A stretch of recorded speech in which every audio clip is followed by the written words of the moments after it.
Good afternoon, good evening, good morning, wherever you're tuning in from. My name is Sabi. I'm part of the MedCognito team, and I'm really excited to be jumping into this IELTS reading masterclass.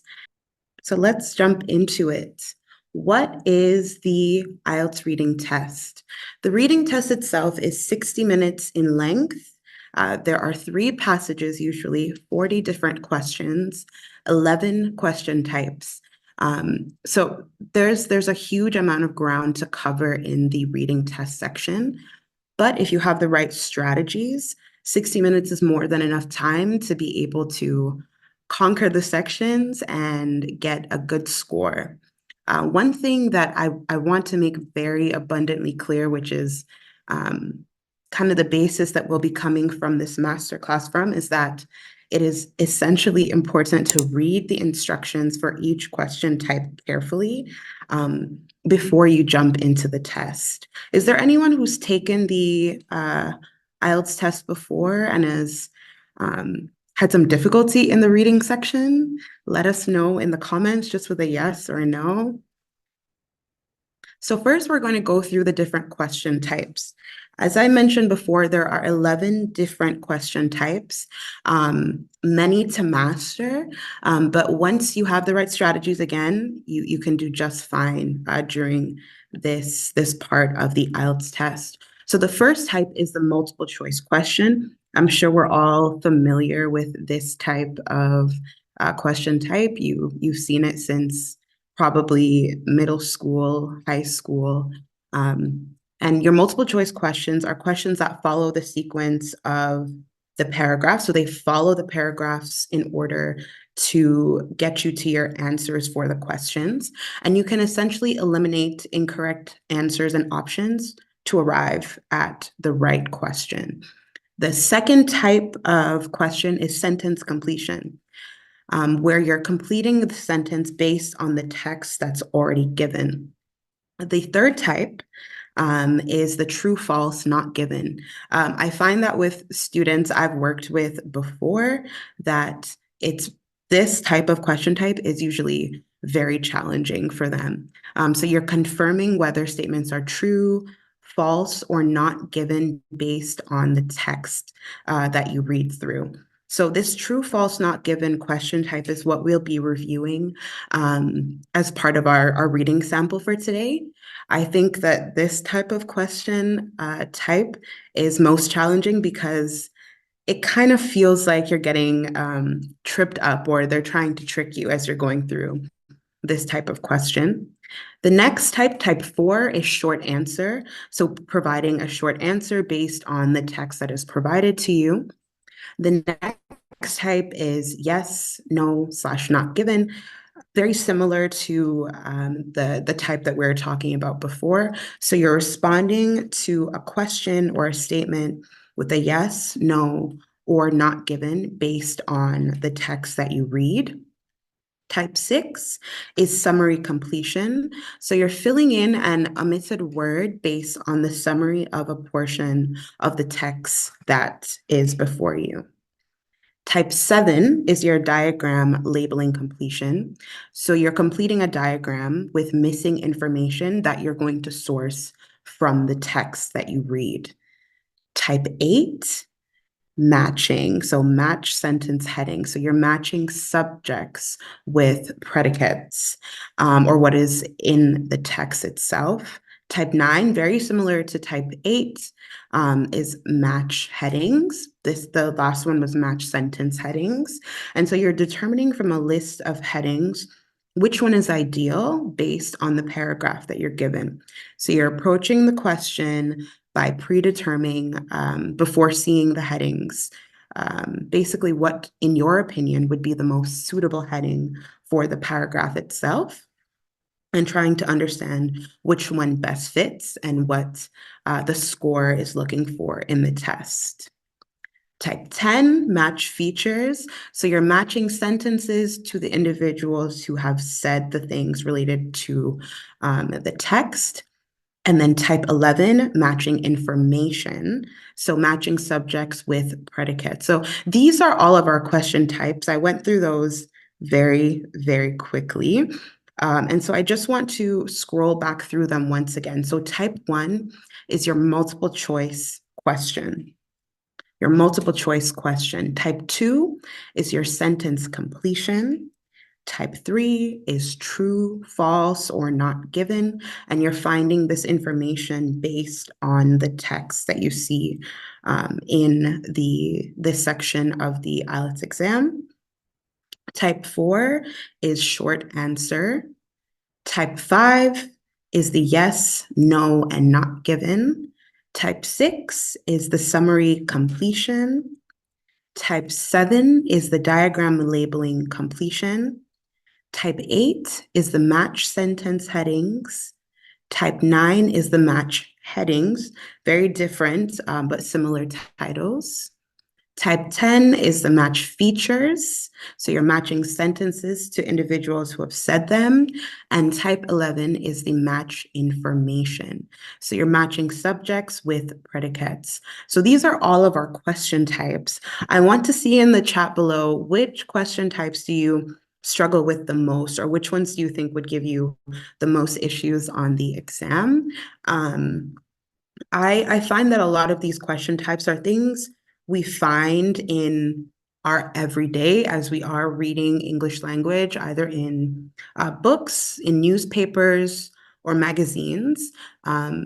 So I want to know, how often do you read like a serious piece of English language in newspaper, magazines, novels, and type your answer in the chat. So I see, August, you've said that your most challenging is the multiple choice questions. Why is that? I think with the multiple choice questions, sometimes it can be challenging to know which is the most right, because they might all be similar. Let's see what you said here. Okay, and August, you read once a week articles. Eden, what about you? How often do you read a more serious piece of English language literature, either in a newspaper, magazine, can even be online articles or novels? For me, I usually read, I would say, at least 2 to 3 times a week, if not on a good week, every single day.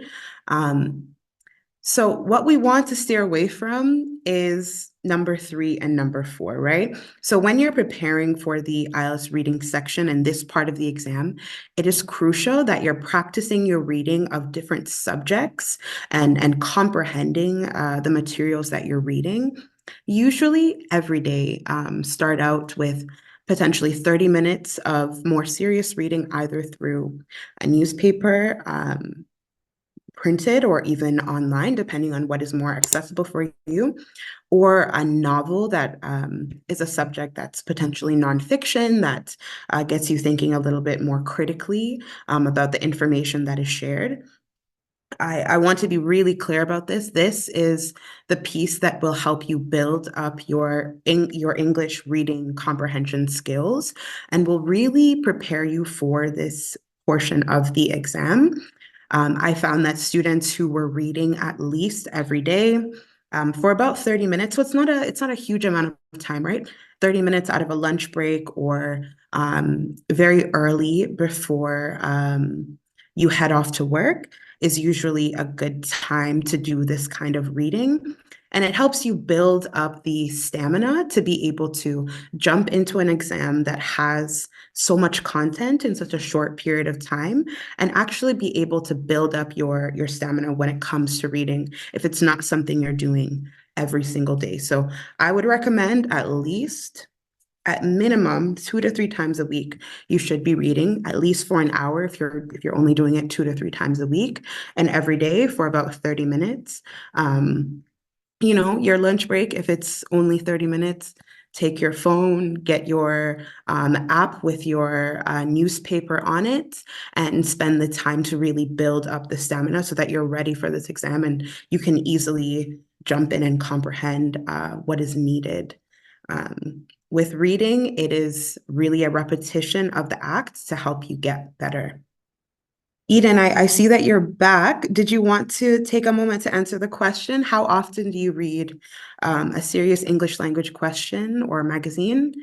Four is rarely, three is once a week, two is 2 or 3 times a week, and one is every single day. Put that in the chat. Twice a week. Yeah, so as I was saying before, twice a week is good. I think that's a good starting place, but every day for 30 minutes really helps you to build the stamina that's needed to be successful in this portion of the exam. So your reading skills, how are they tested? This is something that is brought to me from students all the time, wondering, okay, well, do I need to have extreme knowledge of the subject to be able to be successful and to do well on this portion of the exam? Please remember your reading skills are what is being tested, not your knowledge. The subject of the text that will be in the exam, probably you won't know much about, right? You won't really have an understanding of exactly what these subjects are. I'm going to give you um, a little clue that the passage we'll see today is on biodiversity. You might not be the most skilled person on that subject, but it is not your knowledge of the subject, but your skills that are being tested. And three things that you need to keep in consideration as you jump into the IELTS reading section, is that you have to skim the text. There's not enough time in the 60 minutes to be able to read the entire section to completion and then begin answering questions. You need to be able to skim and scan, reading for the details that are most important. And again, this is a skill, right? And how do we develop skills? With repetition. They don't just come to us right away. So it's important that you're reading leisurely in your free time. And then also when you jump into examples, you're skimming the content, scanning it for the most important details, and reading just to make sure that you're clipping at the most crucial pieces to be able to answer the questions that are asked of you. So have we used any of these kind of skills as we're getting ready for the IELTS reading exam, Eden, August? Are any of these things skills that you've used to get prepared? Just put in the chat a yes or a no. That's all I'm looking for, just a yes or a no. I find that the skimming and scanning is the most challenging part for students.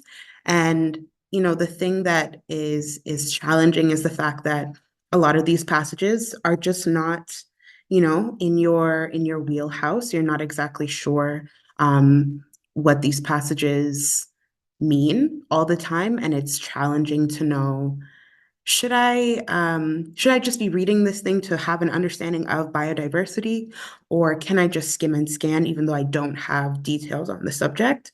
August, yes, I know that you know these skills well as someone who uses Medcognito. So that is great to hear. Let's move on to the next slide. So we're going to jump into our reading example.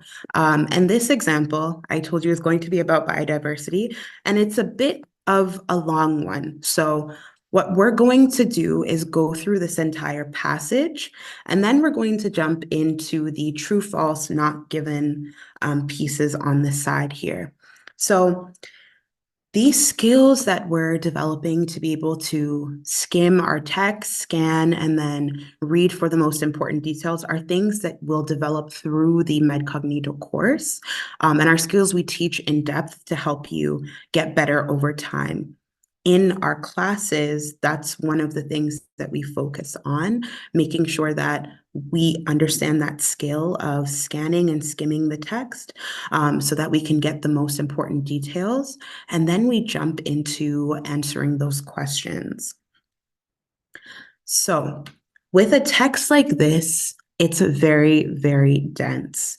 The first thing you're going to want to do is read that title, The Importance of Biodiversity. Immediately that tells me this is a passage about the importance of biodiversity.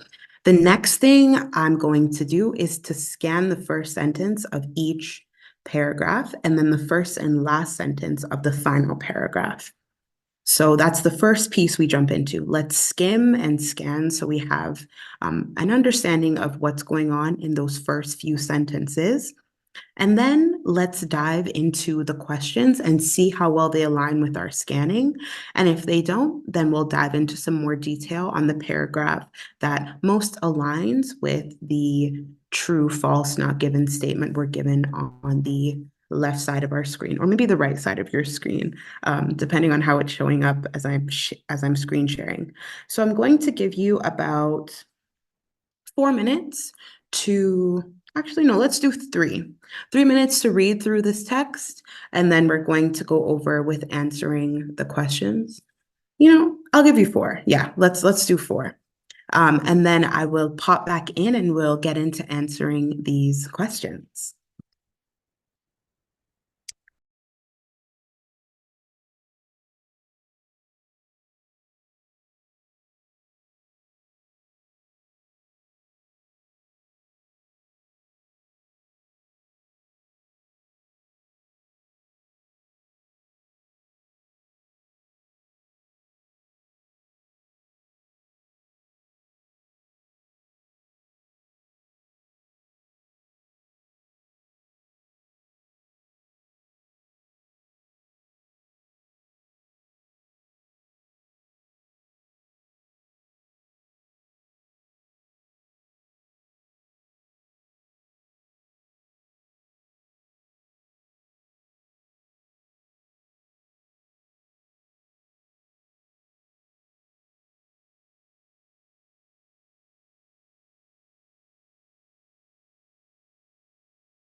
Right, you have 1 more minute, and then we'll jump into um, trying to understand the answers for these questions and for this passage.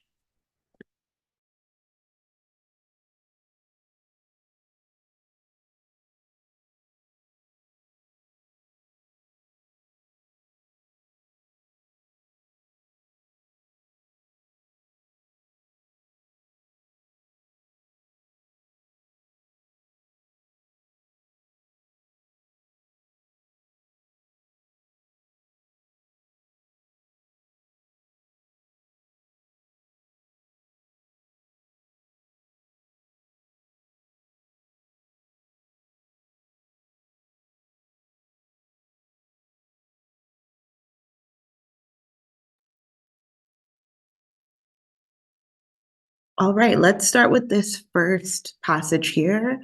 Biodiversity includes only the variety of species of plants and animals.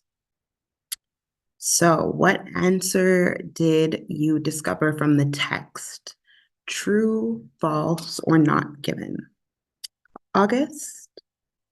All right, Eden.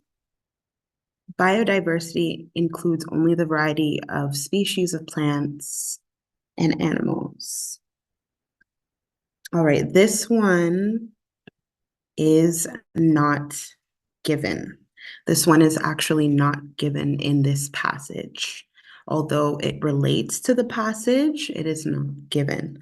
Let's move on to the second one. Scientists predict that biodiversity loss will not have any significant impact on ecosystems. Eden, I'll start with you. August? Either of you can answer, so feel free to jump in. Correct. This is false. Can you mention why it is false? What a star student, August. Thank you so much for your answer. So while the passage does not explicitly state that scientists predict significant impacts of loss from biodiversity, it does emphasize the importance of biodiversity in maintaining the ecosystem and stability and resilience. And it warns about a biodiversity crisis that's looming and that is due to human activities. So it is false. It's not explicitly stated. Let's go to the next one. Habitat destruction is not a threat to biodiversity. Eden, August, I know you've been learning the skills in class, so this is just extra practice for you at this point. But what is your answer? I will go ahead and answer this one. It is false. The passage clearly states that habitat destruction is one of the main drivers of biodiversity loss. So this statement is false.